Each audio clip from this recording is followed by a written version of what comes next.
All right, guys, welcome back. Discount Property Investors. David Dodge with my co-host, Mr. Mike Slane. Hey, David, how are we today? Hey, I'm doing great, man. Feeling good. Getting Same, organized man. over here. It's a Feeling little sunny out. It's getting it's beautiful warmer. out there. It is Yes, really nice. spring is springing, man. So it's a good time to get out there, walk the dogs, ride a bike, all those springtime activities, market for sellers, things like that. All the good stuff. Yeah. So marketing for sellers, guys. I slipped that one in there. Not necessarily a spring activity. That is an everyday activity if you are a wholesaler. Dave and I, it's one of our favorite things to talk about and to work on. I think we both just kind of like marketing, just kind of fun. Oh Um, yeah. the reason for that, we are wholesalers and rental investors and rehabbers and entrepreneurs. Dave's got a couple of little businesses that he's doing as well, and it doesn't matter what business you're in the business of marketing. So today we're talking to the wholesaler audience. Hopefully you guys are interested in learning how to wholesale. Real quick overview, what wholesaling is buying a property at a great price and selling it at a good price and making a profit in between. Now, a lot of people will say, oh, you don't want to say you're selling the property. You only want to say you are selling the contract. And that is very true when you're signing it. If you double close it, it's a little bit different. But again, just the basic principle is buying something very low, selling something a little bit higher, but still at a great price for somebody else. And you make the spread. So that's wholesaling real estate. So how do you find properties at a great price? It's simple. You have to market consistently. So that's what we're going to be talking about today. Dave, you want to kick us off or you want me to keep going? No, keep going, man. You're doing great. Perfect. Okay, so the number one way that I like to market, and I kind of rank these in order of cost as well, and it starts to get a little murky, but the least expensive way is probably going to take the most time. And you'll often find there's an inverse relationship between those two things. So the one that I like the most and I'm a big proponent of is networking. When you are just beginning in this real estate game, you have to network. You've got to find out who is doing what in your local area. And that is just going to help huge. You are going to, Hey, look at that. Dave's playing with the video here. If you Oh watch, yeah, guys, we're gonna make like this, man, going, guys. Keep making this a going. list. All right. Yeah, Cool. So buddy. networking is number one. And again, it is an inexpensive way to find leads and to learn what is working in your local market. You're going to meet other wholesalers. You're going to meet rental buyers. You're going to meet, again, random people if you're just going to different types of networking. If you're going to real estate specific, again, you're going to find people hopefully you can joint venture with. So that would be the first type of networking you're going to do. You're going to find other wholesalers. You're going to say, oh, hey, I got this property under contract. I can't find nobody to buy it. Well, guess what? If you can find somebody to buy it, you can help him. You can joint venture and put a deal together that way. So that's networking. You'll find, like I said, you'll find some sellers through joint venturing. Heck, you might even find you're able to wholesale a deal from someone that is also just a real estate investor. Some people don't necessarily know how to wholesale. That's okay. If they have a property and they're looking to sell it and they're willing to sell it for, a good deal because, hey, they know they're an investor, great. All the better. Again, you can have another investor who has a property. They said, my tenant moved out and trashed it. And if you can sell that property to somebody else for a little higher than they're asking for it, that's great. So you can find sellers at networking events. I've done it. I'm not embarrassed to say it. I mean, I love finding sellers at networking events. It happens all the time. Yeah. So again, so you can find sellers there. You're also going to find a lot of your buyers there at networking events. So it's really a twofold strategy. You're able to market your deals once you get them under contract. Another way to market, and we said we'll kind of do the inverse thing, is the least expensive, the most expensive. So I'm gonna say cold calling would probably be next on the list of ways to network. I like that. Cold calling. Dave, what do we do when we're cold calling? Cold calling. You are getting somebody's contact information after you skip trace them, and you call them up and you just say, hey, I am looking to buy some properties in the area. I'm buying houses in the neighborhood or on the street, and we buy to fix them up and flip them. We also buy to hold them and rent them. Do you have any property that you're looking to sell? And that's it. You're just calling up, making a friend. It's cold. It's a cold lead. That's why it's called cold calling. And it's no different than doing other types of marketing. You are just, doing the outreach yourself.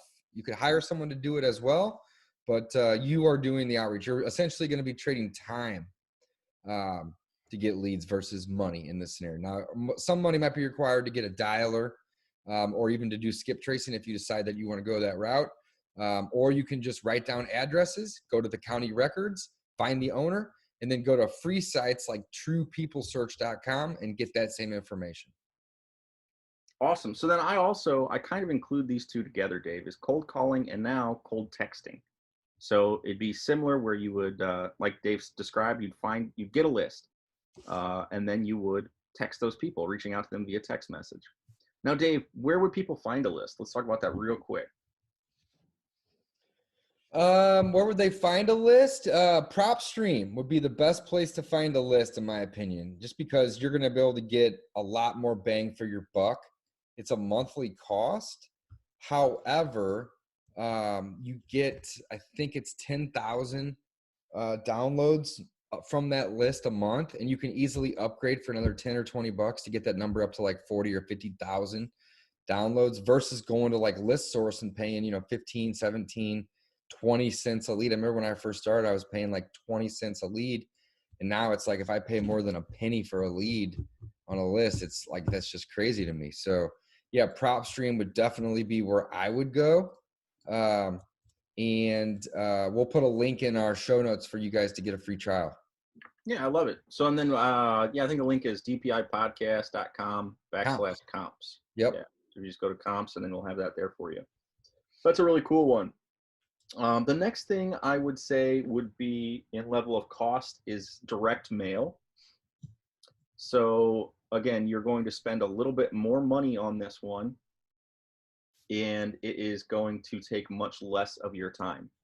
So again, we're kind of working that scale. And direct mail, pretty simple.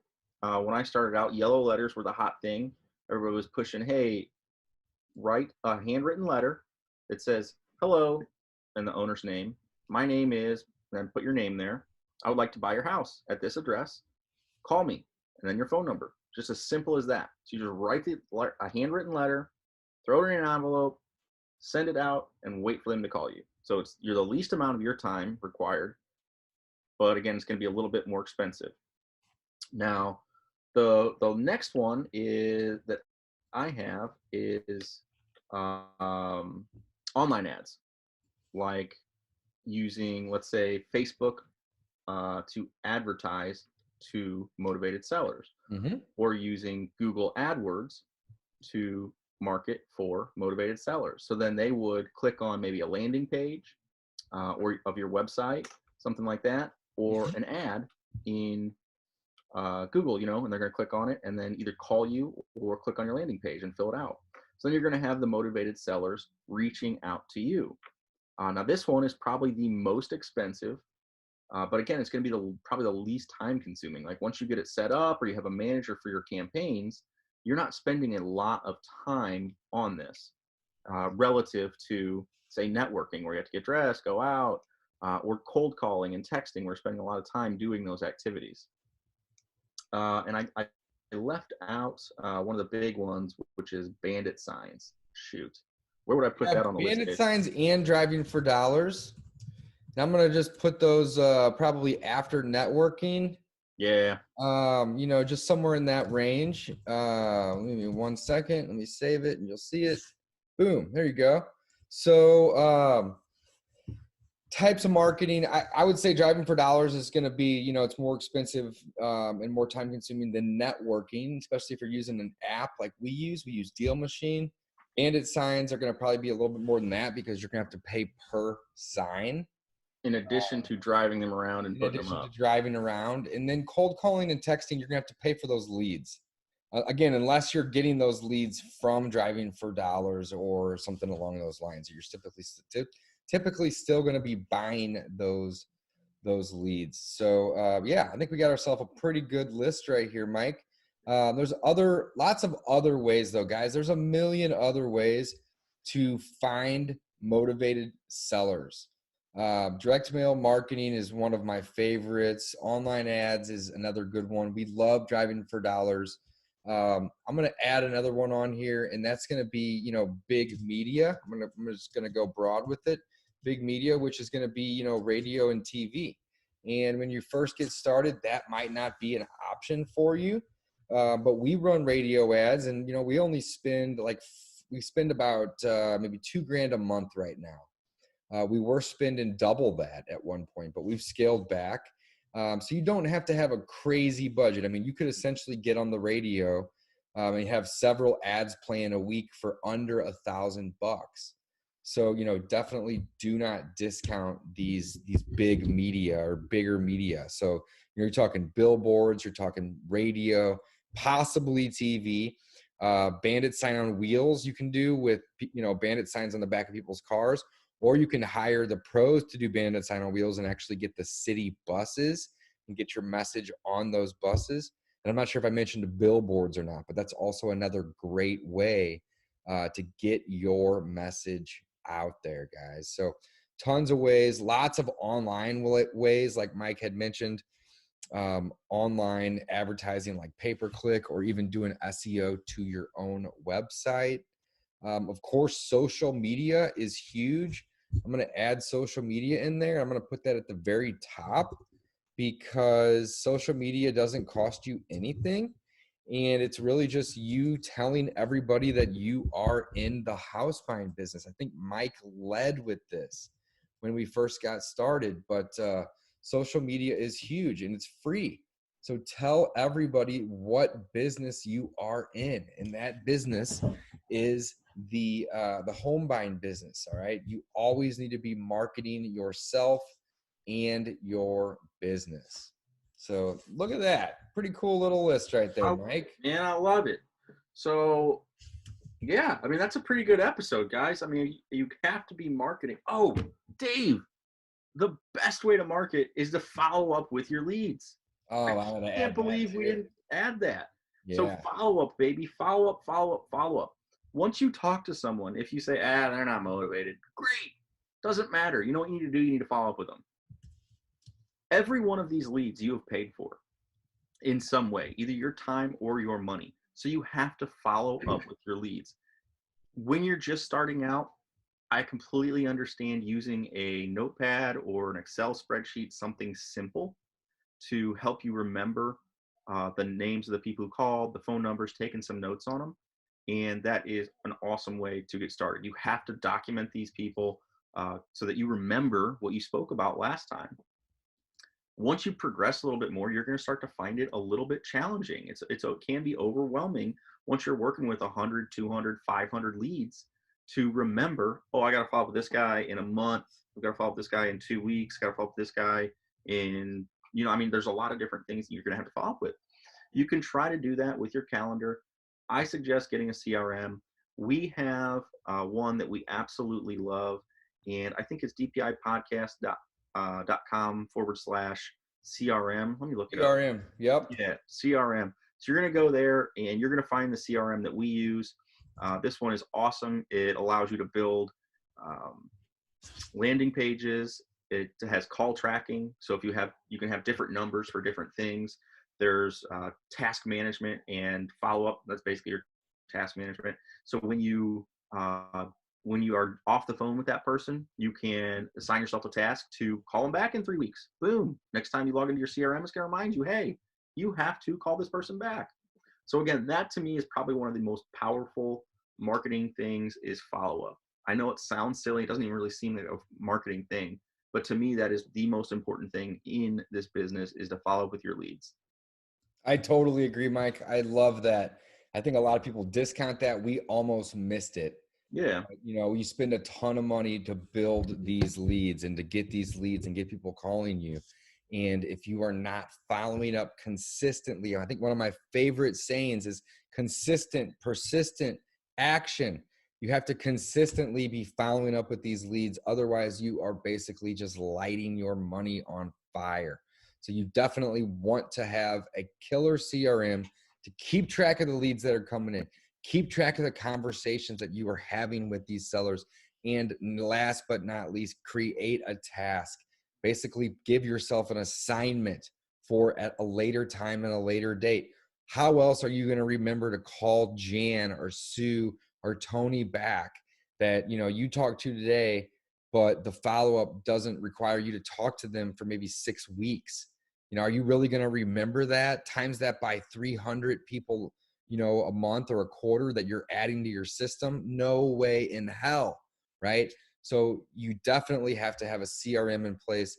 The CRM that we use, I will just drop the name, Mike, because the link we give them anyway has $1,000 off, basically.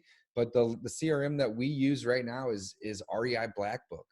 And it's not the cheapest one out there. We're not going to tell you that this is going to be the cheapest one by any means, but it's one of the most powerful, and it allows us to automate some of that follow-up, actually most of that follow-up, so we can be focusing our time and our energy on doing other things like more marketing, right? So this CRM will allow you to follow up kind of on autopilot. You can do text sequences, call sequences. You can even do ringless voicemails, all kinds of cool bells and whistles to help automate that process.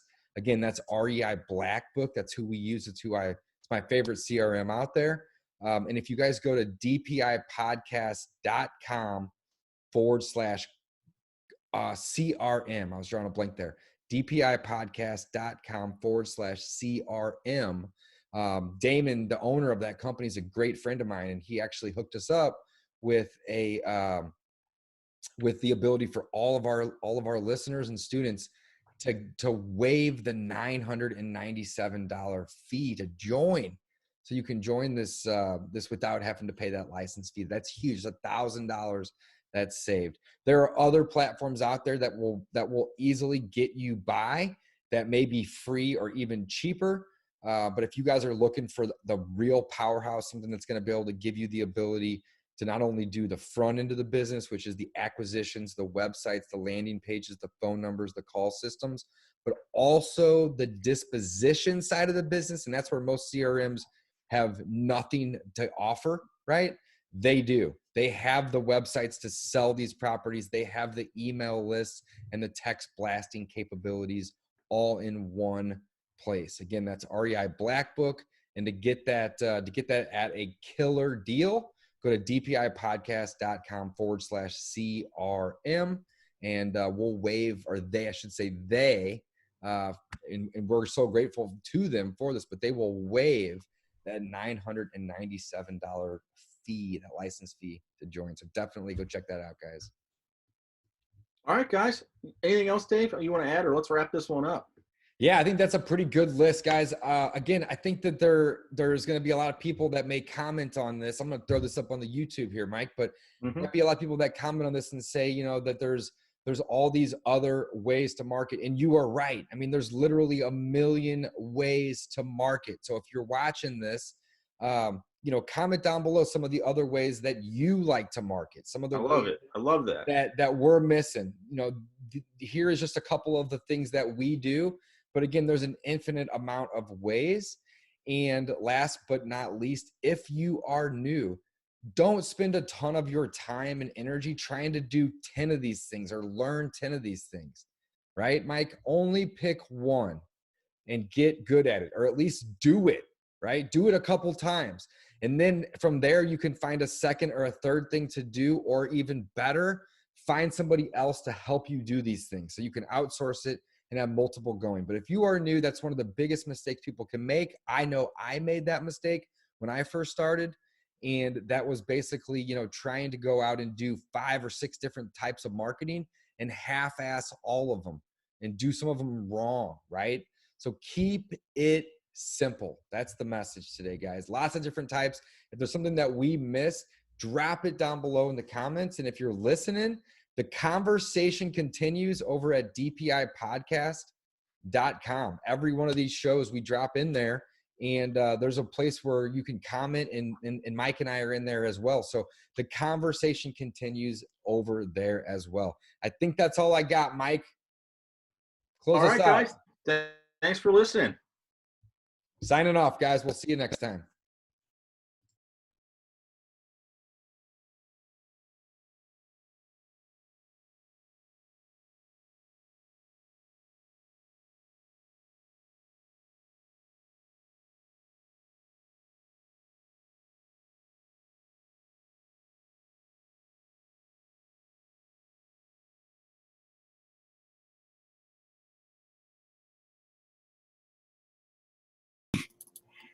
All right. Cool. And the old chicken wings still tender, man. Chicken wings are tender. My left chicken wing, I went and got a vaccine on Thursday. Oh yeah, which one did you get? Moderna. Oh wow. Yeah. I have family members that work in healthcare in Virginia, and I guess the rolling out of the vaccines in Virginia has been much more prominent than Maryland and DC. Even though I live in DC, they're having an issue filling up the appointments from a day-to-day basis. Like they have more vaccines than appointments in some of the small rural areas in the state. So I qualified for it, and I jumped in the car and got it done. I got you, man. Yeah. So, all right. Yeah. So we're live now, guys. Welcome. It's been what, Josh? Probably it's almost a year since I think so. We sat down a year ago, talked about what we thought would happen.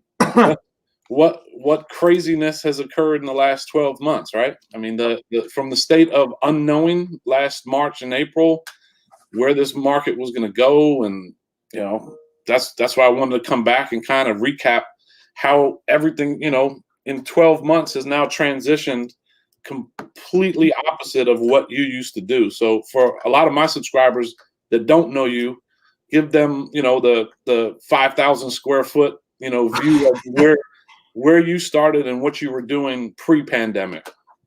Yeah, so I'll give a quick synopsis. A lot of folks may already know my background. Like a lot of folks, I moved to DC to work for the government as a federal government worker back in 2004. Caught the real estate bug in like 2008. Did my first deal in 2009. Went full-time investing. Didn't go full-time actually until 2016. And then was doing new builds all the way through right before COVID. Average resale price point here in Northern Virginia for our projects was somewhere between 1 to 1.2 on average. We called it affordable luxury, which for Northern Virginia, that price point for new builds was on the lower side of things. And then we decided to do, after having that business, DC First Properties for like more than 6 or 7 years, decided to do a total pivot. Right after the time you and I spoke last time, essentially throwing everything out the window, including the kitchen sink. Even my email has changed. Our employees' emails have changed. Our website has changed. Literally down to the sign on the door, everything is different now. And so 12 months later, like totally new business, totally new industry. And if someone didn't understand where you were this time last year, I mean, I think when we last spoke, you were mid-project or coming out of project, and then this whole lockdown happened, right? So we were averaging something like 15 to 20 projects a year, and we were right in the middle of a bunch. We had like 9 lots that we were either owned or under contract and ready to start building on. And shortly after the conversation you and I had, I think it was not even maybe 2 months after that, we slowly liquidated everything. And dropped every single project we had. Our price points on those projects was going to be somewhere between, all of them actually were a little bit more, like 1.2 to 1.5. And I started listening to Ray Dalio a lot when COVID happened. I think you and I talked about that a year ago. Started listening to Ray Dalio, and Ray Dalio said that events like COVID are always the same. Like in history, there's multiple occurrences of similar things like this. Maybe not a pandemic, but something that causes a similar response. And what he said was that meat and potato companies survive and thrive.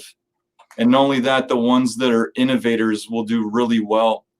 And I started to really think about everything Ray Dalio talks about. And I thought, we've been doing the same thing for 6 or 7 years. COVID has really changed everything. Do we really want to continue to be a luxury or semi-luxury builder in Northern Virginia where, permits were taking twice as long to get? Even 12 months ago, construction costs started to go up. Now, like framing materials, like almost double of what it was a year ago. Yeah. The business just seemed to be getting harder by the day, and the environment that we're in was changing. So I'm like, does it make sense to continue doing this sort of, brick and frame business when, to me, like real estate today is a tech-based industry, if you really think about it?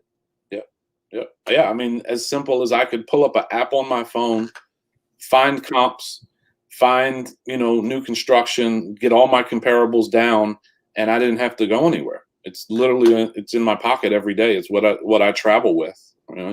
But yeah, like you said, with material costs, I mean, we were finishing a project last fall, thankfully got out of that deal by early November. COVID starts coming in end of February. And I think everyone in our industry had no idea what was about to happen. Right. Would that be a fair assumption? I think so. What's interesting to me, though, like as we were liquidating all these lots, we had a couple pendings that we weren't even sure they were going to go through. But when the lending environment came back online, I think it was like in May, the exact opposite response happened, as a lot of people know. All of a sudden, supply went to like a fraction of what it's been. I think right now we have 1 million units nationwide actively for sale. It's literally a 2-month supply of single family homes nationwide. A 6-month supply, which is a sort of a market that's barely going up, is like 2.7 million units. So our supply went to like a fraction of what it should normally be.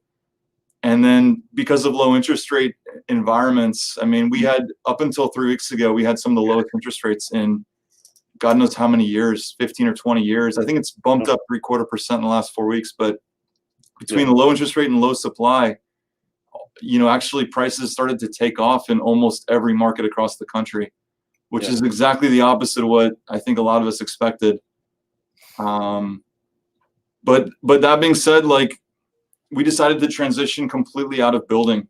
And I think, last summer, I started doing this Dealmaker Nation show as a co-host, and we started interviewing all these high-profile speakers.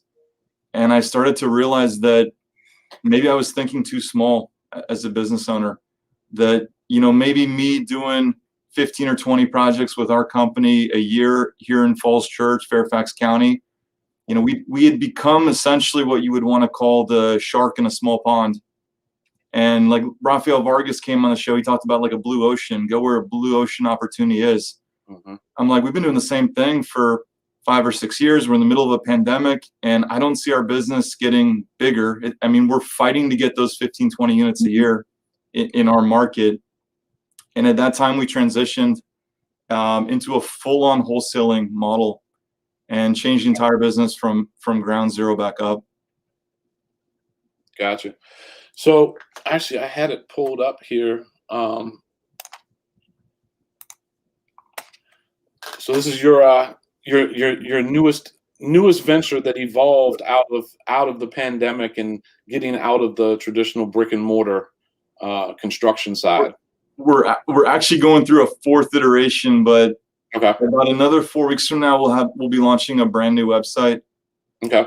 This is the 3rd iteration, and there are weaknesses to having. You guys can see who did the website, but there's weaknesses to having this particular type of website, and that's what we've learned the hard way the last 3 or 4 months now. Okay. So I mean, it's no secret this is a traditional carrot website, lead gen type of website. Yeah. If you can share, like, what are some of the hiccups and what you guys are hoping to change to make it more efficient or, Absolutely. So I'll give you a little backstory. So last June, I didn't even believe that virtual wholesaling was something that could be done. It seemed impossible to me. Yeah. And then we started to experiment with this whole virtual wholesaling model. and we got a deal under contract in Orlando, and we made about 30 grand on it in 3 to 4 weeks. And we ended up JVing that deal with another individual in Orlando who ended up bringing us a hedge fund buyer. So it was actually a hedge fund that took down the deal. And that one deal changed our entire world, because then we realized last June that not only can we do deals virtually, there's other buyers out there. Like Ken Clothier says, always align with if you're a wholesaler, find the biggest buyers out there, align with the biggest buyers. Yep. Well, right now today, the biggest buyers in the US and growing are hedge funds. Yep. Hedge funds are buying thousands of units every month. Our biggest client right now wants to own 1 million properties in the next 5 years, 1 million single family homes. They actually believe the return on single family homes is better than multi, primarily because of lower turnover. When they renovate the single family homes, put a traditional client that they have a certain business model, but their traditional client is a 30 to 40-year-old couple, and in their probability statistics model, that client will stay in that single family home for no less than 4 to 5 years. There'll be no turnover. So when you look at multifamily and some of these other bigger investment strategies, the biggest expense is turnover.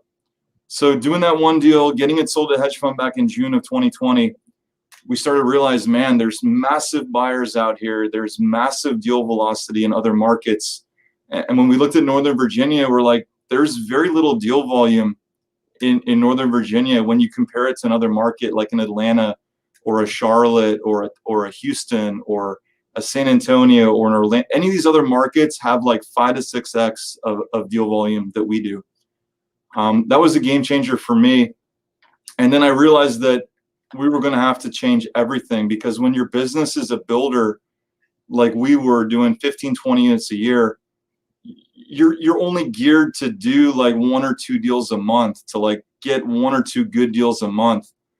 So going back, we realized that lead generation was going to have to be a major focus, because at the end of the day, real estate investing is how good are you at generating leads. If you can't generate leads, nothing else matters. Yep. So going back to last July, we were saying to ourselves, like, we got to become the best in the business at generating leads, whatever that's going to take. And we knew we weren't the best. We knew we were good in our local pond, getting 1 or 2 great deals. But when you're talking about doing 30, 40, 50 deals a month, you got to be extremely efficient and great at uncovering deals. And that's where we go into this talk about PPC. So we're doing 2 major avenues of lead generation today, and it's taken the last 7 months to work it out, and we're still refining. But the first one is online, and online today is more important than ever. I think search volume during COVID went up like 250%. So we realized that Google pay-per-click is huge. We got to figure out how to do that. We're now on our 4th iteration, so we're on our 4th lead PPC manager, and we're soon to be on our 4th website. And going back to your question, the issue with, in my opinion, the Carrot website, and what I'm learning from some other sources as well that I've seen the same thing, you cannot track the performance of your lead conversion very, very well. So for example, when you're spending like 30 grand a month in PPC and you got these leads coming in, you want to know what they clicked on, where they clicked, with what frequency, and if they either converted or they clicked off, and where they clicked off from. Essentially comes down to this concept of Google Tag Manager. Mm-hmm. And the Google Tag Manager integration into the current website we have is very basic. It doesn't allow you to, most systems in the world perform well when you can track past performance. So you got to see the feedback of what happened previously, to refine it, to move forward. You can't really do that with the website we have currently. So we're in this new iteration where we're going to integrate Google Tag Manager. We're going to track down to the pixel of where they click, what's working, what's not. And that's how you refine, I think, between your website and your actual Google campaign, that's how you refine the whole system to work better. Gotcha. And then I have some friends that are doing similar. Are you then able to then cross market with like a Facebook ad that then would track. I mean, in a sense, track that person because that Correct. pixel's already in their browser. So that's like a Facebook pixel, but there's also Google retargeting as well. Yep. Like when you're on a CNN or ESPN website and you see the same ad showing up again. A lot of folks are doing just Google retargeting. I think the industry's mixed, to be honest with you. Okay. Yeah, because I know at least with Facebook, any of them really, you can get up in some numbers with that, the pay per click type stuff. I mean, you're gonna spend some money doing it. So if you don't have the infrastructure to streamline it, so it goes 1, 2, you're in a sense the same as your website, 3-step home sale. It needs to be cookie cutter, right? Yeah. I mean, the problem with Google pay-per-click is you literally can run. Everyone's talking about it being like a golden solution right now. Like there's every guru in the country is talking about PPC. But the reality is, I mean, you can go through money like there's no tomorrow very quickly. Yep. And you won't even realize if you got the wrong people on your team, you won't even realize what's happening or why it's not working. I mean, we blew, I think in January, like 27 grand that month on a manager that, in my opinion, the results were very inefficient. A lot of folks are talking about 8 to 9x ROI on marketing. Okay. Right now, we're seeing in our business with our current manager, who I think is pretty good, we're seeing about a 5 to 5.5x return. That's in our current model today. Okay. I do believe we can get better than that. I don't know how much better. I don't know if 8 to 9 is really feasible, but I think we'll know by Q3 if we can refine our system to get there. And then what is entailed? I know you said currently that you guys are active in about 18 markets right now. Yeah. What is the pathway forward?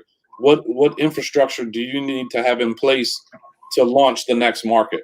Is it going to be basically picking up the structure now and launching the same type of campaign, or is that going to probably going to change from market to market? So we blew up the whole business back last summer, and I was literally changing people's emails while they were still working here. So like, you had a DC first email, now you had like a 3-step home sale email. Now you have a new job title. Yep. We literally blew the company up, and we're transitioning over while everyone was even still here. But essentially last summer we decided, you know what, we need to compartmentalize the business better. So to be an effective investor, I believe you need the following departments or some iteration of them. You need a lead generation department.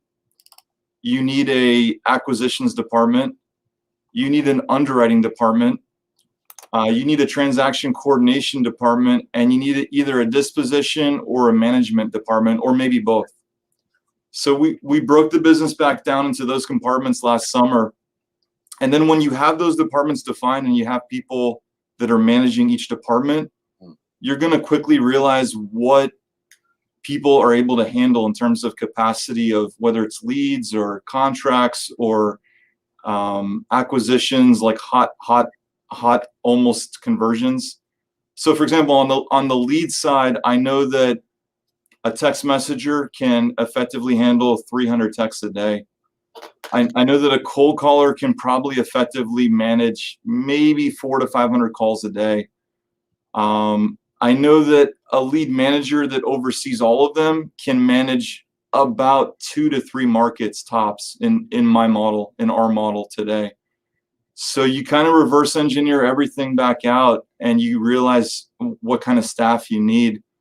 I believe an acquisition associate can handle about 3 to 4 leads a day. More than that, it becomes cumbersome to be able to take those in and follow up effectively. So essentially it comes down to reverse engineering the whole business out and seeing, what kind of capacities you can handle.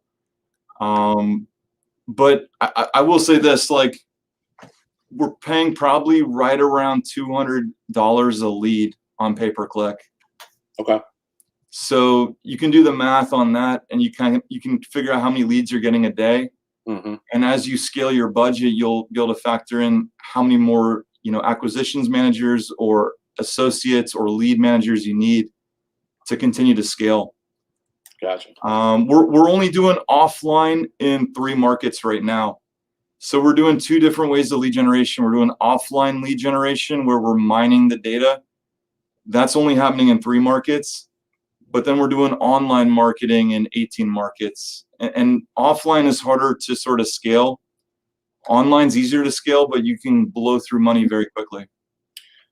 Gotcha. And so like the offline, would that be considered going and using whatever software to find vacant or distressed properties and then trying to then reach out to, the owner of the property or the next of kin? So what we started to look into last summer was, a lot of people don't do offline very efficiently. And we decided that our ROI by going after every sort of absentee owner or every high equity seller was not very good in Northern Virginia. I mean, we were getting results, but if you want to wholesale 30, 40, 50 deals a month, you probably don't want to blow your money, hitting every high equity seller. So what we started to do was really refine the data in the markets that we're doing offline.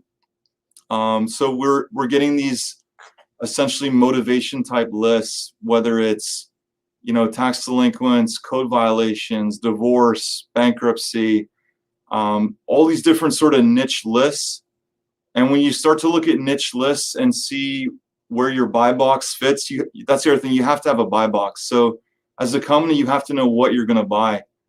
And what we realized last summer was in our buy box, in our offline markets, there was really only out of a county that is, say, 95,000 records, there was really only about 6,000 that had some serious motivation and about 1,200 that have massive motivation. So we don't waste our time on all 95,000 records in a given county anymore. We focus on the 1,200 really niche ones. We focus on those heavily.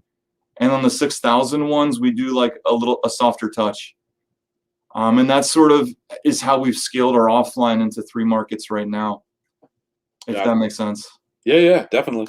Would you say the days of driving for dollars and mailing postcards, is that a thing of the past? I mean, there's still some pretty large institutions out here that are offering those services. I mean, have you guys seen much traction with doing that, or are you even still doing that? So I would say that offline deals are much better in terms of margin than online. What we've seen on the online deals is the margin is 10 to 40K on average, most of them being the 10 to 15 range. Okay. And our offline deals here in Northern Virginia are much bigger spreads. So those can be like 30 to 70K, depending where it is and what it is and the price point. Mm-hmm. If you're talking like 10% is like a wholesale fee and the houses are like 700 or 800,000, that's a 70, 80K wholesale assignment. If the market is, it's that type of market. Sure. What I would tell you is that for the offline stuff, direct mail, SMS, cold calling, those are still the same mechanisms in play. We're still doing, for all of our offline stuff, we're doing direct mail, we're doing SMS, we're doing cold calling, we're doing it with high frequency. And then online, of course, you're not doing any of that stuff. But I think a business has to have a mix of both. Yeah. I mean, I guess, it's the finding out which tools work best in each scenario. So your Northern Virginia market is going to be drastically different than Hampton Roads down near Virginia Beach, I would assume, as far as your 100%. Yeah. Right. The other thing that we've started to do a lot since last August, which has made a huge difference, is my lead manager tracks every text message that goes out, every call that goes out, every mail that goes out. He tracks what happens to those marketing messages. Do we get a response? Is it a good response? Is it a bad response? Is it a good phone number? Is it a bad phone number? Did the text work, or is it the wrong person? We track everything. Yeah. And then at the end of the month, every month, we're looking at, what happened to these different campaigns. Did we reach them? Did we not reach them? Is it a good number? Is it a bad number? And what we found actually is that some of these people that are impossible to reach, and we know at the end of each month who they are, if they're impossible to reach, focusing on those people is where the gold could be in your campaigns. So if, like you touched a certain individual on phone and text and direct mail, and they didn't respond. Taking the next step. So I actually have someone here that her whole role is just investigating those particular records. How can I find those people? Gotcha. You know, whether it's on Family Tree now or getting their relative or whoever, figuring out who those people are that you're not reaching. There's gold in those records. Yeah, I mean, I remember years ago doing some of the like driving for dollars, mail campaigns. And when the mail would come back returned, everyone would say, dude, that's a bucket of gold. If it's an absentee owner and the mail gets returned, you need to start, skip tracing that even further. Yeah. Right. Yeah. And I mean, we've already found, I mean, there's a delay period. So what I would also say is, like, I was actually just discussing this morning with my acquisition manager, and he came to the same conclusion. I mean, the average offline deal is on average 2 to 3 months from first touch to close. And the average online deal, be it lower margin, is, 1 to 3 weeks, maybe less. So it's going to take you longer to get that offline deal. But if you're touching people that no one else has touched before, like this little hidden gold, there's going to be huge profits in those type of deals potentially. Yeah. Are there any markets that you're not considering? So when we started this venture out last summer, we ended up aligning essentially with where it took some time. So at that time, we knew of about 2 or 3 hedge funds at that time. Now we have about 8 or 9, maybe 10 that we're working with regularly. And when we overlaid where all these hedge funds are buying that we know of currently, that we have relationships with, early fall, we decided those are the 18 markets we really wanted to focus on. But of course, I think what's key for any business is to track your results. So now we've been tracking those results for 6 months now, and we're realizing certain markets are working and certain markets are not.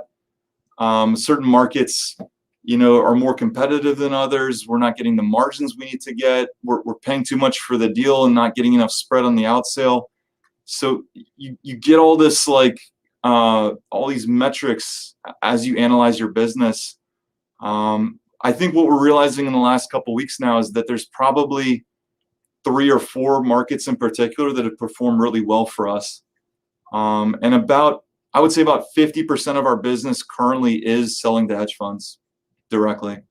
So basically you're shopping knowing what your end buyer wants. Those specific areas, the criteria. Let me ask, I mean, for some of these hedge funds, I'm sure every deal is different, but do they care of the condition? I'm sure that. So each hedge fund has their own business model too, which is also kind of interesting. And there's different sizes of hedge funds as well. Some are way more sophisticated than others. The one in our pipeline I think they're going to go to probably 1 million units under management in the next 5 years. Their process is really down pat. And what I would tell you is their buy box is really specific. So for example, they won't go to a high crime neighborhood. They won't go to a zip code that has household income less than 35,000. They won't go more than 25 miles from a major city market. They won't go to almost any place outside the Sun Belt or like the South.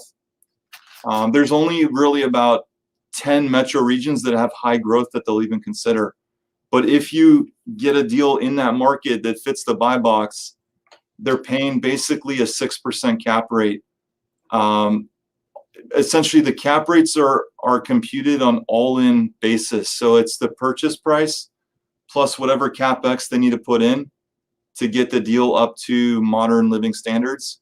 If you can get that at a 6 cap within 25, 30 miles of a major metro, they'll buy it at a 6 cap. If you're in like a bigger suburb of a major metro that could be 30 minutes out and it's still like considered part of the same market, they'll probably pay a 7 cap. So essentially you end up somewhere between a 6 and a 7 cap rate.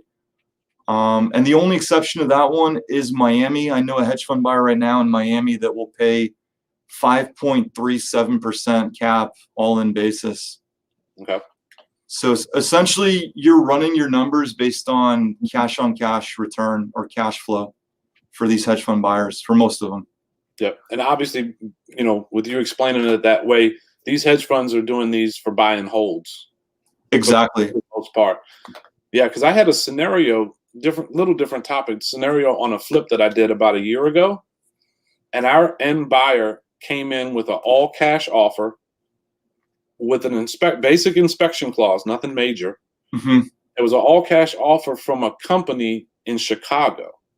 But that was the buyer, but that really wasn't going to be the occupant. So this company, which I now know is backed by a large hedge fund, they buy properties, like you said, close to major cities. We were in PG County with this property just outside of DC, and they already had a person willing to purchase the property on a lease option. So they bought it, title went in their name, and they basically sold it to her on a rent-to-own program. Have you seen or experienced any of that with some of your guys? None of ours are doing that. So you have to understand, like, I started to look into this because honestly, like, our next iteration of our company is going to be opening up 3-step holdings next summer.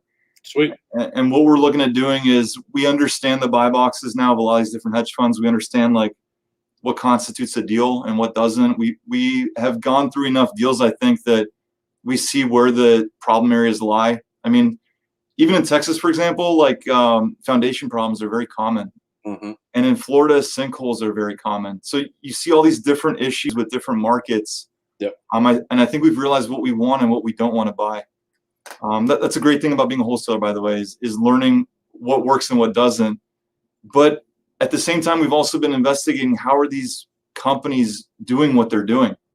So to give you an example, I mean, one of these hedge funds is buying 40 deals a month, 50 deals a month in 14 or 16 different markets. That's like almost 1,000 properties or more a month. So we looked at how are they funding it and how are they able to pay what they're paying.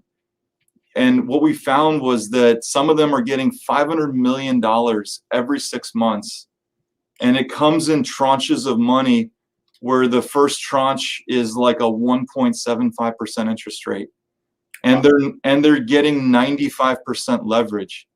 So they're going out and buying like thousands of properties with 5% down with blended rates of somewhere in the mid twos. And that's how they're able to pay what they're paying and make tremendous cash on cash returns, even at a 6 cap. And now, so for example, like a lot of deals right now that we're selling, I mean, Zillow might be like 230, or you might say the ARV is like 240, and they're willing to pay all in like 210 if it's the right market. And to a lot of us here in the DC metro market, or maybe even in other markets, we feel like that's a retail deal. Like that, like Josh, that's a retail deal. Like, how is that even a deal? And these guys are paying it. Like, if you know how to underwrite the deal based on how they look at the numbers, I mean, it could look to an outside investor like it's a retail deal. Mm-hmm. Yeah. Is it? So are you familiar with like Fundrise and some of those crowdfunding type of, basically they operate as a brokerage, and you can like invest your retirement account with them, or cash with them, whatever, and they pay like a 9 to 12% quarterly dividend is what they pay out. Are these guys doing anything like that? I don't think any of our clients are doing that. They're literally going to banks in Wall Street that are like not the traditional bank that most of us are aware of. It's like these sort of, maybe in Wall Street you would know the banks, but to us, like, here on the street, like I've never heard of these companies before. But blended rates is in the mid twos is what they're getting from these type of banks in Wall Street. Okay. Wow.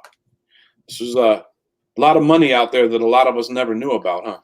There's a ton of money chasing deals. And I think the thing is, like, I took so many different trainings last year during COVID. One of them was with Kent Clothier. And I mean, when you talk about going to the biggest buyers, Kent Clothier says that if you're a wholesaler, one client who buys 10 deals a year will make you $100,000 for the year, right? So you need 10 clients who are going to buy 10 deals a year to make $1 million if you're a wholesaler. Well, he didn't even consider the fact that what if you had 10 hedge fund buyers that are each buying 30 or 40 houses a month, 900,000, 2,000 houses a year each. So if you want to align with the biggest buyers who are the easiest to deal with, as a wholesaler, we only care about two things. Like, do they have the cash to perform, and how quickly can they close? Like, a lot of us always talk about cash conversion cycle. And that's what always like crushed me in the building business, because we take on a new single family home project. It would go on for 9 or 12 months. It would take 9 to 12 months to get a paycheck. And at the end of it, you're like, great, we made 150 grand or 200 grand. But over 12 months, that was like 15 or 16K a month. Right. I mean, you can sell a wholesale deal to a hedge fund. They'll literally close in 2 weeks, no questions asked, if you did your numbers right. I mean, we could be getting paid 14 days from now if we did our numbers right, with no questions asked. 5K deposit, non-refundable. Wow. So I look at that business model and compare to like what we used to do. I mean, the conversion cycle it's no comparison. Yeah. So when you just mentioned that, so you guys are using your own cash, let's say, to put down earnest money to hold the deal, and then shop it to your wholesaler that you likely already know, because of the criteria, which guy you're going to. Exactly. Okay. So we'll know. We pretty much know at this point. It's taken a little bit of time to really figure everything out, but once it hits our underwriting department, our underwriter knows, like, okay, do I underwrite this deal as a hedge fund deal because it has this buy box? Or is it, if it's not a hedge fund deal, then we go to this underwriting criteria. So if it's a hedge fund deal, like, we're going to stick with that focus initially. And if it doesn't fit the buy box, then we fall back. And if it doesn't fit the buy box, then we're falling back on software. So my co-host on Dealmaker Nation, Robert Wensley, he invented a platform called InvestorLift. InvestorLift tracks 2 to 2.5 million buyers nationwide right now, of all levels. So it scores the buyers based on how many deals they've done. So we know if it doesn't fit the hedge fund buy box, we fall back on a buyer in that platform who, they might be scored between 3,000 and 10,000, which means they're not doing their first deal. They're probably not even doing their second deal, but they've done some amount of deals, but they're nowhere near a hedge fund. So that's sort of the buyer that we fall back to. Okay. So you have a buyer list as well, not just these hedge funds that are trying to do multiples. You're building your own private list as well. So through the InvestorLift Enterprise plan, which was like 10 grand a month, I think now we're actually introducing entry level subscriptions for like beginning and sort of medium level wholesalers. Through that platform, you can actually see like 2 million buyers nationwide, of all levels. You're not going to see a lot of the hedge funds in there, very few of them actually. But you're going to see like the Josh Cohens of the world that, they did their 15 or 20 flips last year. I mean, if you looked me up in Falls Church on that platform, you'll actually be able to see exactly what deals I did the last 12 or 24 months. So, and not only that, you can skip trace me in there and find my cell phone. So if you wanted to connect with somebody like a Josh Cohen type of buyer in Orlando or San Antonio or Memphis, and if it doesn't fit, in my opinion, if it doesn't fit the hedge fund box, now you go look for like the Josh Cohen or Chris Birch in San Antonio through this InvestorLift platform and find them. Gotcha. I'm gonna put it up here on the screen. What is how could they find that? So they can actually, it's on my Facebook page. If they sign up through joshcohen.investorlift.com, they'll get a massive discount on their entry. All right, but what I'll do, I'll copy that link and then I'll put it in the description of this video. So when people go back and watch it, they can then click through your link. If folks are having trouble displaying deals, I mean, it's probably the best software in the business right now, hands down, for finding buyers. Wow. Just not the hedge fund buyers at the moment. Okay.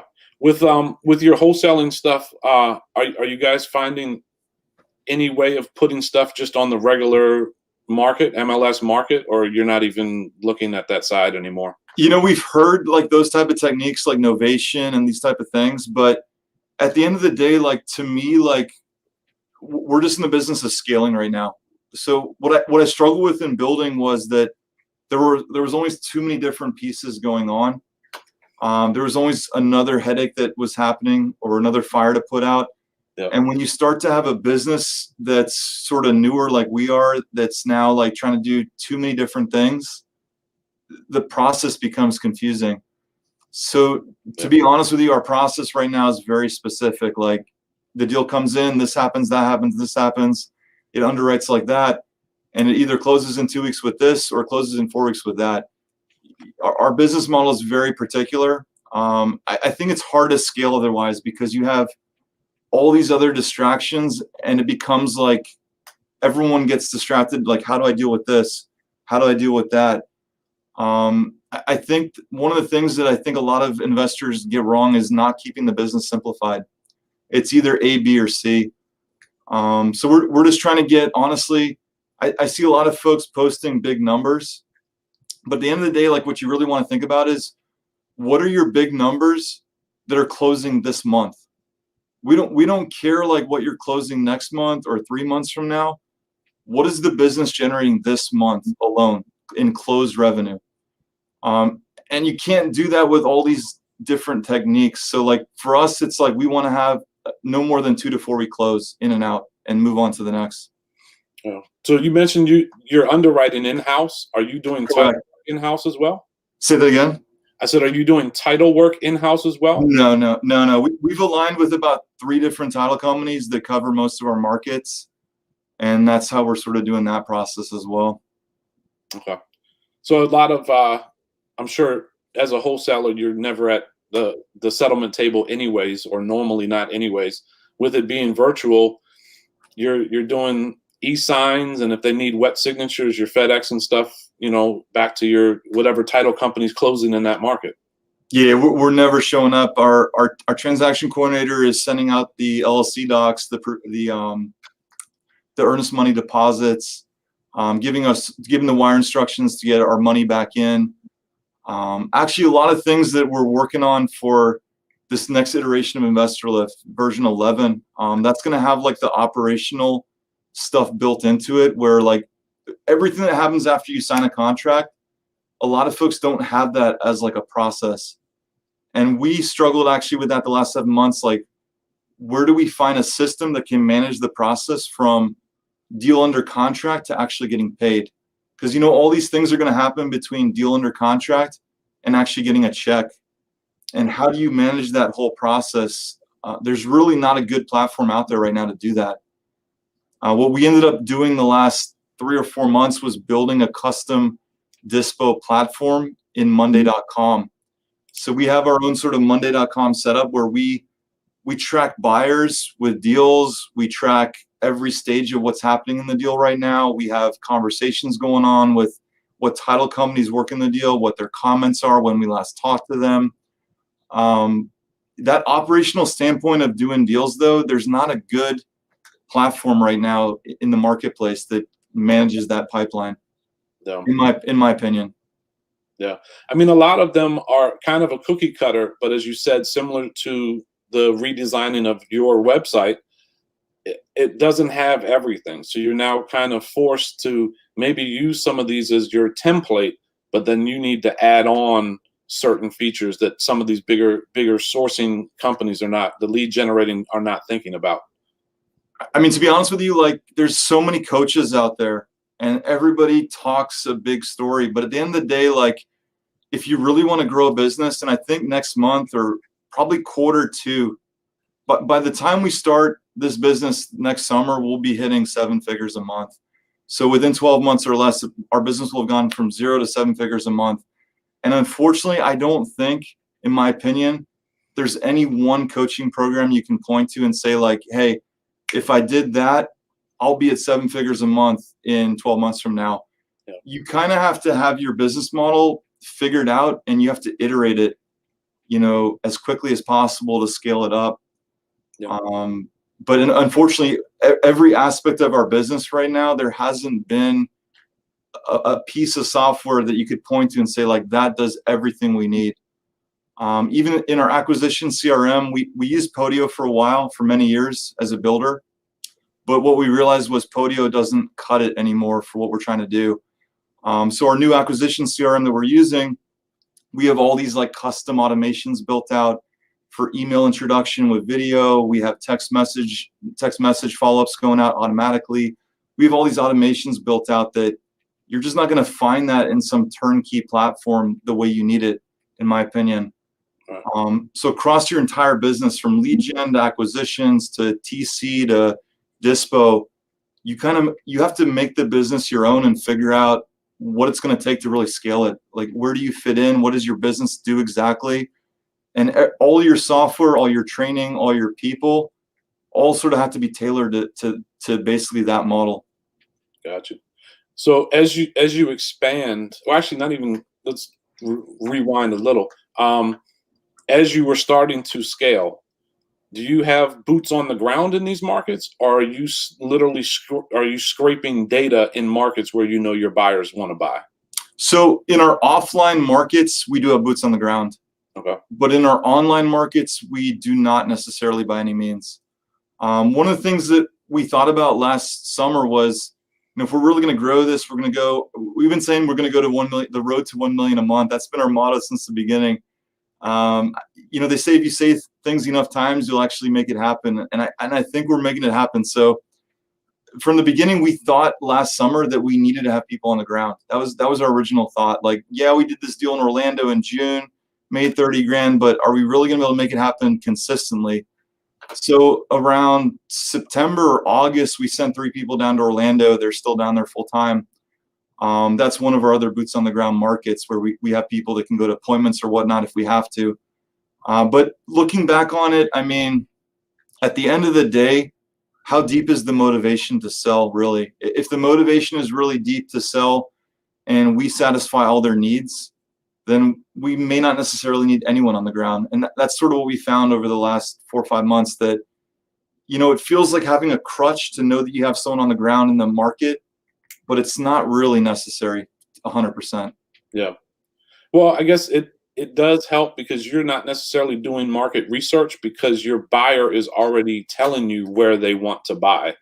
Correct. Right. So then you're scrubbing a specific zip code in a specific neighborhood of that zip code where your hedge fund buyers are already looking to buy X amount of properties. It's definitely more problematic for the buyers that are not hedge funds because, hedge funds are very professional. They do things a certain way. They schedule their inspection. They give you a report. If you have that relationship. If it's not a hedge fund buyer, which is the other 50% of our buyer pool right now, it is a little bit more complicated because you don't know exactly the track record of that buyer, what their behavior is going to be like. Are they really going to have good integrity, put the deposits in right away? Or are we just going to play games for the next, 2 weeks with them? Yeah. It is a little bit more challenging when it's not a hedge fund buyer, but in that circumstance, we're getting videos, usually not videos, we're getting pictures from the seller as often as we can. Okay. Or if not, we're going through our network and trying to find somebody in our network that we know in that market to help us out if we need it. Yeah. So like in our Northern Virginia, DC market, there are a bunch of companies that are similar to, what you're doing as a wholesaler, maybe not as well structured because I'm on all their emails as a buyer as well. For the private buyers, is there a way that they can sign up to get onto your buyer list? I mean, I know you're building it, but absolutely. So yeah, if they hit up sales at 3stephomesale.com, they'll be able to get on our list. And somebody will reach out and talk to them about, what their criteria is and that sort of thing.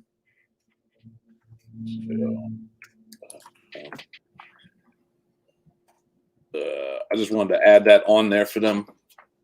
I forgot to turn our phone system off. They're still calling right now. Yeah, actually, that's home sale. Yeah, I definitely like going by the last summer. Like we're definitely we feel like a startup company. Like it's almost like we threw everything out and became a startup company overnight.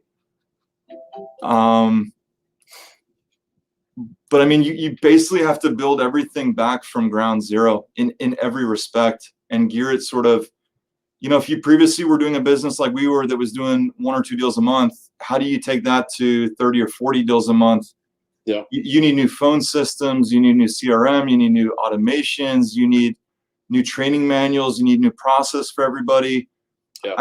I probably spent a month where I was up till 2 a.m. in the morning, 3 a.m. in the morning, just drawing like process maps for each department. You know, if this happens, do that. If that happens, do this. If this happens, do this. It definitely, you need a lot of structure and training and process. And if you skip that step, everything just falls apart. Yeah. Yeah. Are you using a lot of virtual assistants and other implementation as well? We do have a certain layer of virtual assistants. They fall more in the lead generation component of our business right now. They're usually what, the first touch? The first touch, exactly. Okay. So, which is the other thing to think about as a business owner too, which I didn't give as much thought to this as I should have 6 months ago. Like if you think of real estate as like that first touch to the close, Mm-hmm. you know, whatever happens in the earlier steps affects what happens later on. So if like your process is breaking down in lead gen or acquisitions, if anything happens in there that's not quite right, those problems are going to propagate through all the way to disposition and closing. Yeah. For example, like if your contracts, for example, if you're signing up contracts, and a lot of folks right now have tenants in their property, and there's no, let's say you sign up contracts and half of them have tenants, and there's no expectation like when the tenant's leaving, what their current lease agreement is, what they're paying, do they have a security deposit, how much is it?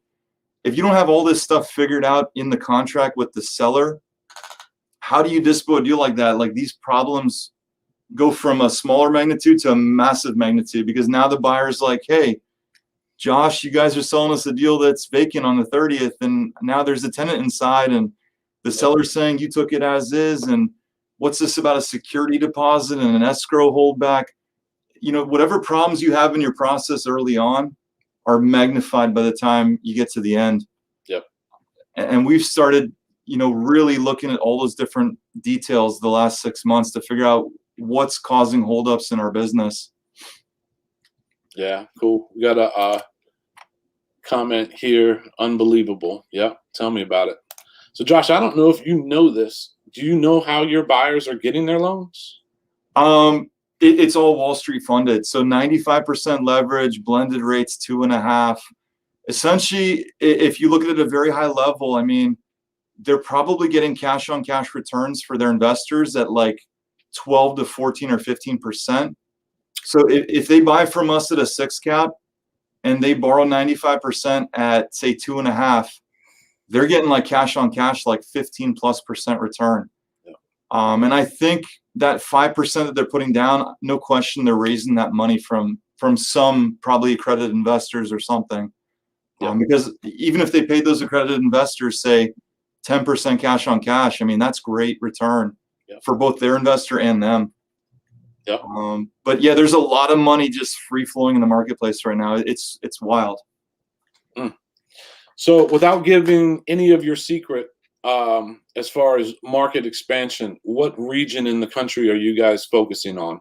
So for 3-Step Holdings, which is going to launch, we want to own, and it's really for no particular reason. We want to own in North Carolina. Okay. One of the bigger reasons is because I know from owning property over the years, you don't want to be 3,000 miles away. So we're like a 4-hour drive to most of these markets, maybe 5 hours to Greensboro and Raleigh and some of these other markets, Fayetteville. So we want to own in North Carolina. So that's on the map for 3-Step Holdings to take down deals in the near future. As far as wholesaling deals to hedge fund buyers, we really like Florida. We really like Georgia. We really like South Carolina. We like Ohio. We like Indiana. We like Oklahoma. We like Arizona. A lot of the Sunbelt states are really good markets right now. Tennessee is really good as well. Okay. And now, a year ago, we might not have said this, but understanding wholesaling completely different from this, are you seeing, as a former real estate investor flipper, what do you think is going to happen with this foreclosure market? Do you have any perspective on that? And I think it's not going to be like 2008, 2009. There's going to be some, but I just want to get your perspective on that. So internally, like we meet as a company once a week, and internally what we're talking about on our Monday morning meetings is that we're starting to see pre-foreclosures right now trickle in. We're starting to see pre-foreclosures trickle in from, the Carolinas down to Florida, down to Texas. But the big difference between, and I've seen a lot of folks talk about this. Ken McElroy, by the way, is a great resource. Recommend you guys soak everything Ken McElroy says like a sponge. I'm very in agreement with his philosophy right now. You got 1 million units of inventory nationwide, 2 months supply. You got 3.6 million units that are in default. 1 million of those are in major default on their loans. You got 8.6 million landlords that are trying to evict, that just like we have struggled on some of our cases. We actually have a case that's about to close next week or 2 weeks from now. It's taken 12 months to evict the tenant who hasn't lived in the property, by the way, for 3 years and hasn't paid in 5 years. It took over a year to evict that tenant. You got 8.6 million people like that nationwide right now, and a lot of them maybe haven't even gotten a payment in months. It could even be a year. I think if you look about it, you need 2.7 million units active to be sort of a healthy market. That's 1.7 million units above where we stand today. But keep in mind, we have 3.6 in default and 8.6 pending eviction.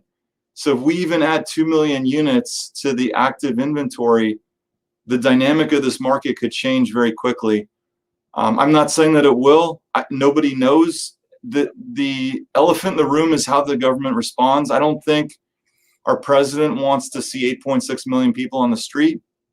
I don't think he wants to see 3.5 million people go through foreclosure. There might be a lot of workouts or loan modifications that are going to happen the next 9 months. Yep. But there definitely are pre-foreclosures happening right now. The big difference between now and 2008, a lot of us remember that. It was really rough time. For a lot of investors, to be honest with you, if you're under 40, a lot of you guys have never experienced a market that was a strong buyer's market. And if the rug were ever to get pulled out from under you and you felt what that pressure feels like, and honestly, most of you guys have not, it's a very different, environment, extremely different environment to be working in. So let's hope that doesn't happen. But keep in mind, interest rates have ticked up 0.75% in the last 3 weeks. That's the biggest increase in 10 years. Money at the end of the day controls the real estate market. So follow the money first. But I do think the difference between then and now is that your average homeowner has massive equity in their home. And so even if they're going to go through pre-foreclosure, which I do think there are going to be pre-foreclosures, no question, they're not going to have short sale situations so much. It's going to be, can you work out the deal with these sellers in pre-foreclosure? And that's what we're doing right now already.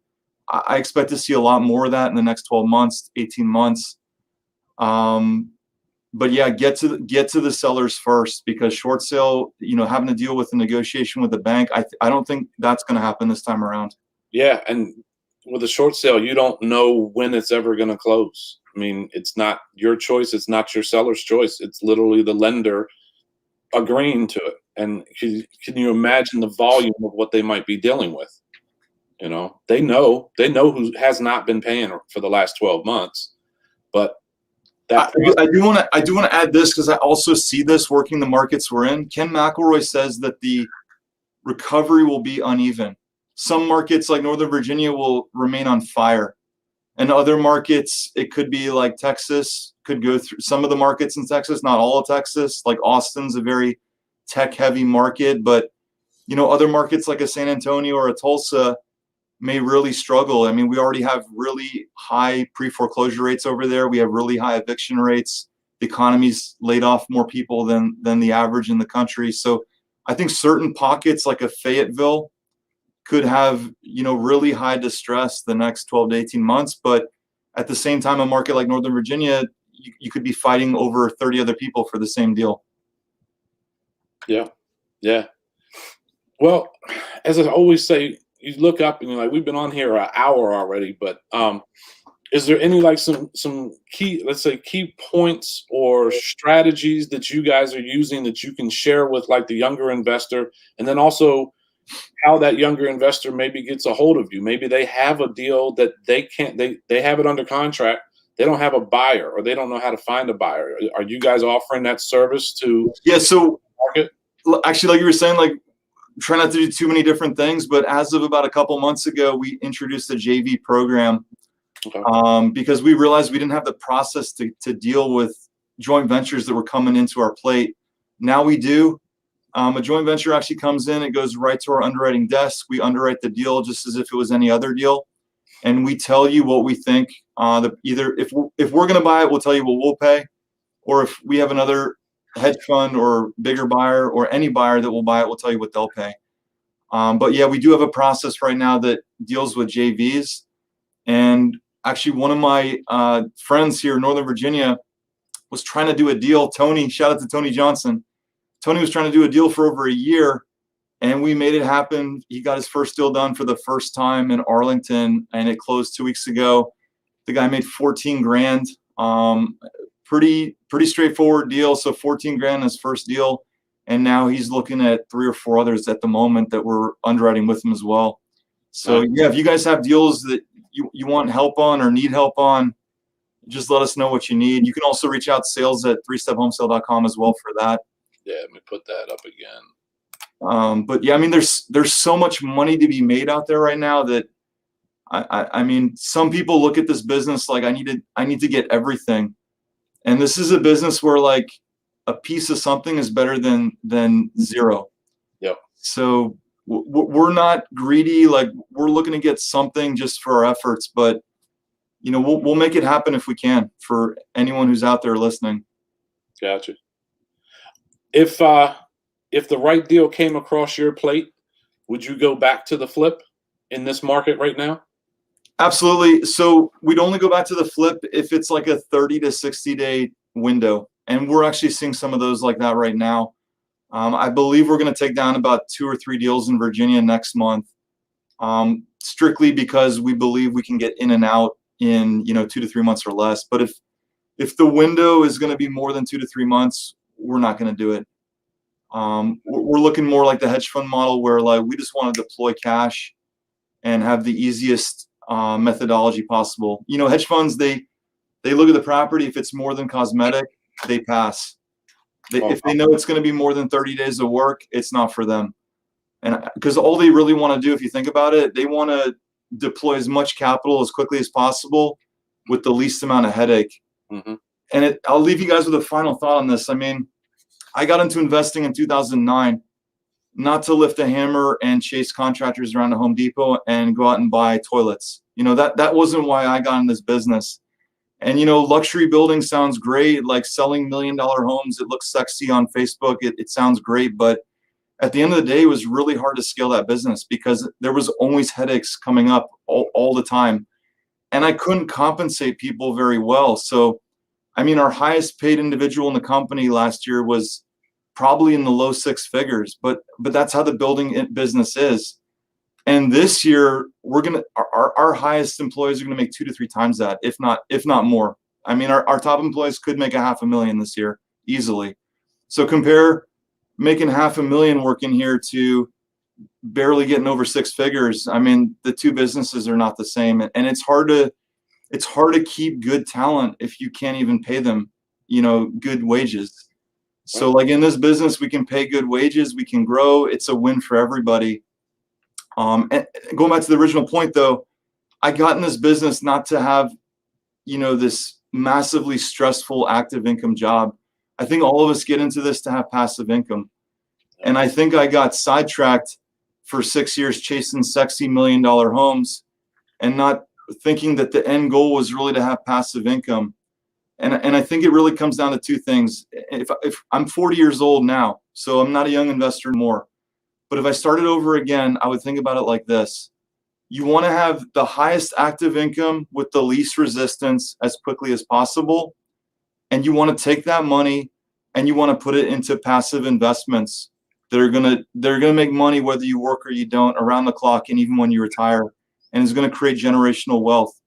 So if you're not able to do that with your current role, whatever active income you have, and our previous business wasn't doing that for anyone, our current business is, find something that gives you the active income to reinvest and get passive results.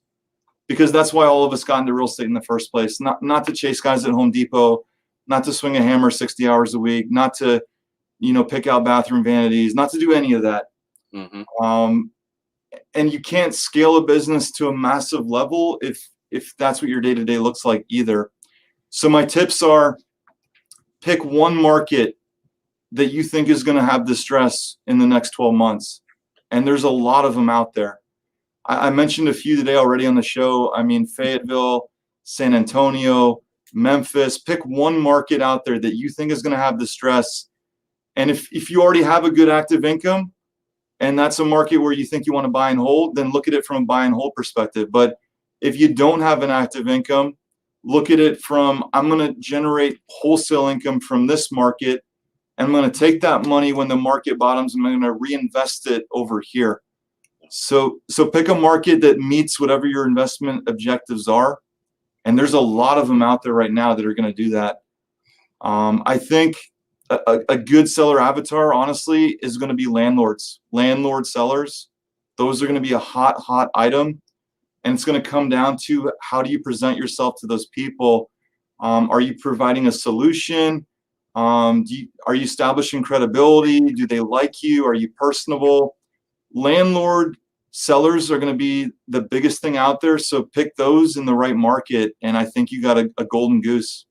Yeah. I have a buddy who, he does some wholesaling, but he was sharing a strategy with me on how he, targets a landlord, and it was completely free. He literally goes on Zillow, chooses a zip code, chooses for rent, and goes to the oldest listings, right? Yeah. Trying to rent it for the last 12 months. Nobody's rented it. Usually it's a private owner that lists their personal number on there, and he calls them.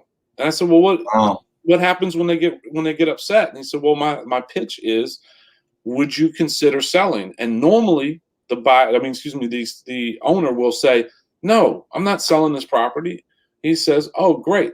Would you be interested in buying more in the same neighborhood if I have other properties? I just thought it was so smart. Like, he just turned it around where he didn't offend the owner. The owner said, no, I don't want to sell it. I don't care if I rent it or not. And turned it around, and now he added a brand new buyer to his list just by saying, would you be interested in more in that same area? No, I think that's a great strategy, honestly. Yeah. And I think, honestly, when a lot of your viewers go out and try to do this, there's going to be fear.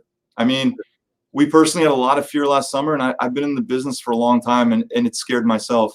Yeah. You're going to have fear. You're going to have doubts. You're going to, is what Josh is really saying on here, can I, Bob Jones, who lives out in San Diego, can I really wholesale or buy and hold a deal in, Memphis, Tennessee, 2,000 miles away, not even knowing anybody over there? You're going to have doubts. You're going to have fear. It actually does work. If you guys need help, I encourage you to reach out. Our team, we have phenomenal people in our company, from the acquisitions, Richard Kranich, down to dispositions, Roger, to our underwriting, Helen. All the positions in our company, they're going to help you if you need help. So if it's a fear thing, don't let fear stop you, is what I would tell you. There's so many deals out there. There's too many deals for one person to take down. So don't let that stop you. And the other thing is, recession pending or not pending, there's one cure for real estate. And that's what a lot of us in the Northern Virginia DMV market forget, because a lot of us are just developing property here. We don't buy and hold a whole lot because the numbers don't work. Yeah. In other markets, most investors look for cash flow. And cash flow is something that, in most respects, tends to be more recession proof if you do your numbers right. If you buy the deal at the right price and get the right cash flow going in, it's pretty hard to lose if your time frame, is 5, 7, 10 years. So don't let fear stop you because, the market might come down in 6 months, or, there might be a lot of distress. Get out there, underwrite the deals based on cash flow. If you don't know how to, reach out to us. There's so many folks out there with money to go around that want to buy deals that can get a good return based on cash flow, not equity. Yep, no doubt. I have friends in different markets that literally cash flow only $200 or $300 a month on property, but they're only in the whole deal for $30,000. It's wild, man. I'll give you guys an example. So we locked up a deal on yesterday, It's in Terre Haute, Indiana. I don't know if you guys even know where that is. About 2 hours west of Indianapolis. Okay. It's a 2,800 square foot house. There's a duplex down the street. It's 3 blocks from Indiana State University, and it's 5 blocks from a major hospital center. And there's student housing in the neighborhood. How much do you think the guy wanted for this deal? It's 2,800 square foot, 5 minutes to Indiana State University, which is a pretty big campus, and 5 minutes the other direction to major hospital. A duplex was 120 for 2 units renovated. Each unit rents for about $1,000 a month. How much do you think this deal is? I'm gonna lowball it and say 60. Asking price $25,000. So don't let fear stop you guys. There's deals everywhere. There's deals out there everywhere. If it's not in your backyard, get out beyond your backyard. When we got out of the DC market last summer and I saw what was out there in the rest of the country, it opened up a whole new universe to us. And I was like, man, we thought so small for so many years. We let whatever was within 5 miles away dictate our future. Don't be like that. If it's 3,000 miles away, let that dictate your future, because there's more deals out there 3,000 miles away than there are 5 miles away. And you're probably just keeping yourself down by doing what we used to do. Yeah, but you would have never found that deal if you didn't call them and ask the question. Yeah. Right? Yeah. I mean, obviously you did your research to find the property and all that stuff, but you're not going to know until you open your mouth. Right? Exactly. I mean, I think the one thing I can say is that people overthink the business. It's literally a conversation with a seller. If it's in a really very basic level, your acquisitions guys are having a conversation with a seller, figuring out what the motivation is, if there's any. Do they really want to sell? What the time frame looks like?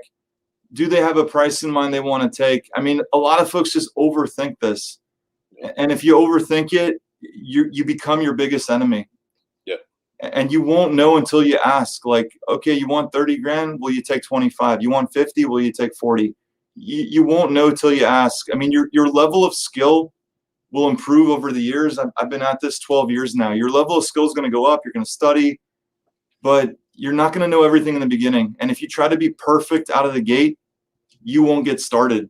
So don't get perfect out of the gate. Just get going, fumble through it, figure it out, call us if you need to, but make some money, because there is so much money out there right now to be made. So much money. Yeah. I mean, and as you said, if you're afraid to go do it, fine. Email them. If they see a deal, they'll do a joint venture with you. They'll close the person and you'll still earn a commission. Why not? I mean, who doesn't like to earn like Tony did 14 grand in less than a month? Yeah. I mean, the money's out there. It's just people get in their own way. So, yeah. But I guess back to basic steps: pick a market, talk to sellers, pick sellers that are likely to sell. I think landlords are your best ones right now. Markets like, for example, there's a county outside Phoenix. 10% of that market is landlords. So 10% of the inventory in that county outside Phoenix is landlords, and 5% are in pre-foreclosure. So go where the deals are. Don't just be where you try to make a deal. That's my philosophy. We go where the deals are right now. Yeah. Yeah. That's crazy, man. Well, Josh, I really, really, truly appreciate it. I'm sure with your crew and the information we're sharing here probably motivated a few people to say, boom, I actually need to go stop, neglecting everything. I just need to go do it. And I think that's where we both are with it. Honestly, the more I look back on real estate is a team sport, and people try to keep it all close to the chest, but real estate's a team sport. If you don't go into your network and let your network help you, you're only going to make so much. But if you reach out to your network and ask for help, you're going to go a lot further. I guarantee you. Yeah. Yeah. No doubt. All right, man. That's all I have for you. I really do appreciate it, guys. I'll give it to you one more time. Email if you want to get in contact with them. If you have a deal, you might already have it under contract, but you're not sure how to close on it. These guys would be more than willing to help you do it. They already have buyers in tow, and they're ready to move. So, Josh, without further ado, man, I really appreciate it. Chris, I appreciate you having me on here. And Do you have any sort of mailer promotions you want to talk about for investors that are out there doing mailers or postcards or whatnot? Yep, great point. So we actually have two different packages. If you go to, what is it, createdc.com, and just search real estate, there's two different packages on there for investors. It's a business card, postcard, and a door hanger package. So I've done it. I use it all the time. Certain neighborhoods, when I was driving for dollars, even if the house looked unoccupied, I still had my business card and or a door hanger. I'd go put it on the front door of the house, and I would literally get calls back. Sometimes it's some older gentleman cursing me out saying, no, I don't want to sell.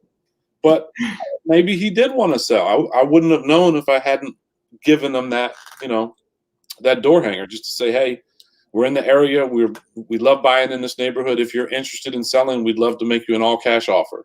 Like simple, sweet stuff. Yeah, I mean, Chris, you never know which marketing medium is going to catch that seller at the right time. It's like people ask what works. The reality is it all works. Yeah. So, I get text messages from other cash buyers. I live in a neighborhood with high equity, and I got a text the other day, someone saying, hey, we're buying in your neighborhood. We want to offer you all cash. Well, I responded, how much are you offering? And I'm also an investor. What software are you using? They didn't respond to me, but I'm like, that's pretty cool. Your text came through. It said my first and last name, had the property address, and can we spend 5 minutes on the phone and talk about buying your house? Yeah, I'll listen to anybody making me an offer. That doesn't mean I have to do it. You actually brought me to one last point. Like, a lot of people try to close the deal with their marketing. Mm-hmm. And unfortunately, that's what kills everything. Like, your marketing, your mail piece, your text, whatever that is, that's just to set up your introduction. That's it. Like, you can't be trying to close on your marketing medium. Yep. You just want to get your foot in the door. That's it. Yeah. I mean, some of the larger wholesalers in our market, like Market Pro Homes and those guys, I get a letter every single month from them. Every month for 4 years, I get a letter every month from them. I hear you, man. But they don't know how many touches it's going to take to get to that point. So they figured out, like you said, you set a budget, you set a market to target, that market, and your average, rate of return from a seller is probably 3 to 5%. But if you send enough of them, that 3 to 5% becomes more and more deals. You're probably in their seller avatar box, and like they're like, Chris fits the seller avatar box, and we know we close a certain percentage of those, and it's worth continuing. Yep. So, probably they see one person on title in this neighborhood, average income. They don't know mine, but average income, and they're like, yeah, this guy is probably, he's been sitting on it for 4 years. He's got 100 in equity. He might want to cash out right now. Yeah. You know what I mean? Yeah. Yep. So cool, man. I appreciate it, guys. Thanks for joining us again, and we will see you all soon. Thanks so much. All right.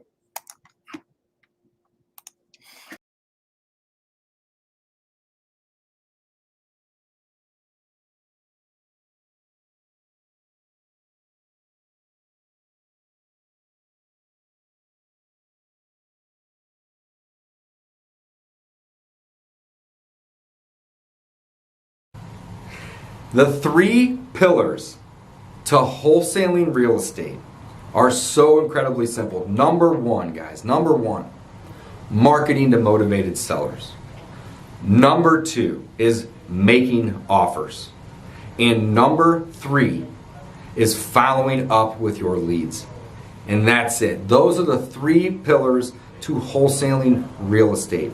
If you consistently do those 3 things, I can guarantee you that you will do deals.